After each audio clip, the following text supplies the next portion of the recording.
স্কুলের গেট পেরিয়ে হাঁটছিল ছোট গোল্ডেন রিট্রিভার কুকুরছানাটি।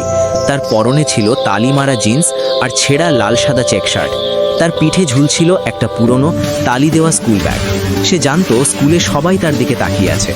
স্কুলসের উঠোনে অন্য সচ্ছল কুকুরের দল তাকে দেখে হাসাহাসি করছে।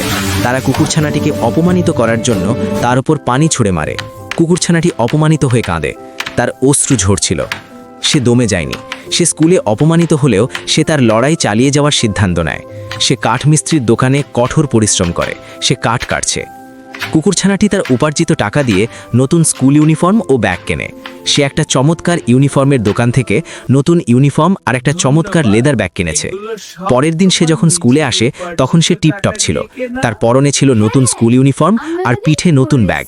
স্কুলসের অন্য কুকুররা তার দিকে অবাক হয়ে তাকিয়ে আছে। তারা তাকে অবাক হয়ে দেখেছে। সে তার আত্মবিশ্বাস আর কঠোর পরিশ্রমের মাধ্যমে সবাইকে একটা শক্তিশালী বার্তা দিয়েছে।